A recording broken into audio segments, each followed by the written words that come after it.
Praise the Lord. పిల్లరా, ఈ యొక్క ఉదయకాల సమయంలో దినవాక్యాన్ని చదువుకుందాం.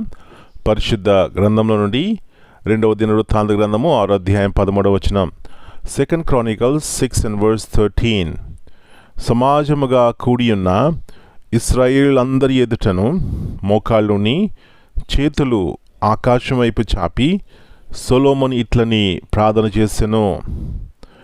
And knelt down upon his knees before all the congregation of Israel and spread forth his hands toward heaven. యేసు ప్రభువారి అతి శ్రేష్టమైన నామంలో పిల్లరా మీ అందరికీ శుభములు తెలియజేస్తున్నాను. మరి యొక్క శ్రేష్టమైనటువంటి ఉదయకాల సమయాన్ని దేవుడు మనకి ఇచ్చారండి. దాన్ని బట్టి మనం దేవుని స్తుతించి ఆయన ఆరాధించి ఆయన మహిమపరచాలి. ఒక వ్యక్తి యొక్క జీవితంలో దేన్ని దేవుడు ఎక్కువగా ఇష్టపడతారంటే హ్యూమిలిటీ, తగ్గించుకునే మనస్సును. ఇక్కడ ద గ్రేటెస్ట్ కింగ్, మరి ప్రపంచంలోనే చాలా గొప్ప రాజుగా పిలువబడినటువంటి సొలొమోను చేసిన పని ఏమిటంటే తను ప్రార్థన చేసినప్పుడు హీ నెల్ డౌన్, మోకాళ్ళుని అని ఉంది.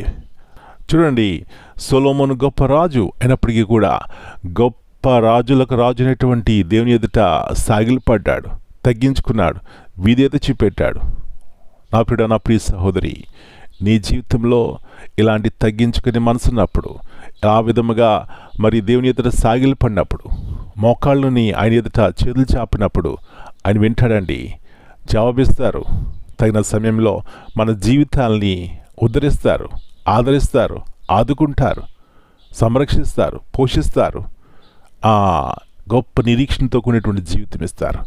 ఈ గొప్ప జీవితం కావాలంటే ఈ విధముగా తగ్గించుకుని దేవుని ఎదుట సాగిలపడినప్పుడు దేవుని యొక్క వాగ్దానాలు మన జీవితం నెరవేరుతాయి. అలాంటి కృప దేవుడు మనందరికీ దయచేయను గాక.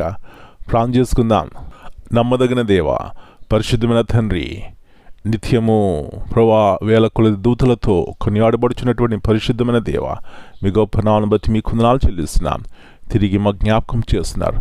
సొలొమోను గొప్ప రాజు ప్రభా, సమాజం అందరి ఎదుట సాగిలపడ్డాడు, మోకాళ్ళుంచాడు, చేతులు ఆకాశం వైపు చాపినాడు. నాయన, ఎలాంటి తగ్గింపు మనసు. కాబట్టి ఆ యొక్క కాలంలో ఆ యొక్క ప్రజలందరూ కూడా ఎంతో క్షేమాభివృద్ధిని పొందినారు.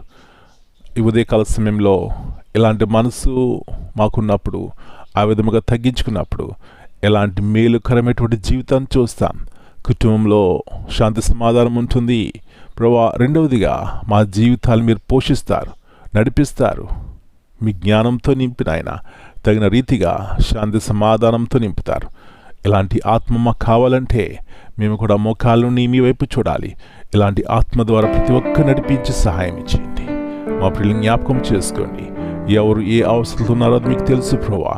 తగిన రీతిలో సహాయం చేసిన ఆయన ఆదరించి ఆదుకుని మీరే మీ నాన్న మహింపరచుకుంటారని మనం మీ చేతిగా అప్పగించుకుంటూ ఈ దినమంతా మీరు కింద భద్రపరిచి ప్రతి ఒక్క అపాయం నుంచి తప్పించమని యేసు ప్రభువారి అతి శ్రేష్టమైన ఘనమైన నామమును బట్టి ప్రార్థన చేస్తున్నాను తండ్రి. Amen. God bless you all. My dear brothers and sisters, greetings in the precious name of our Lord and Savior, Jesus Christ. Here what is the message? A heart of humility and prayer. King Solomon, despite being the greatest king of Israel, chose to kneel before God in the presence of all the people. His posture reflects humility, reverence, and complete dependence on the Lord. Amen.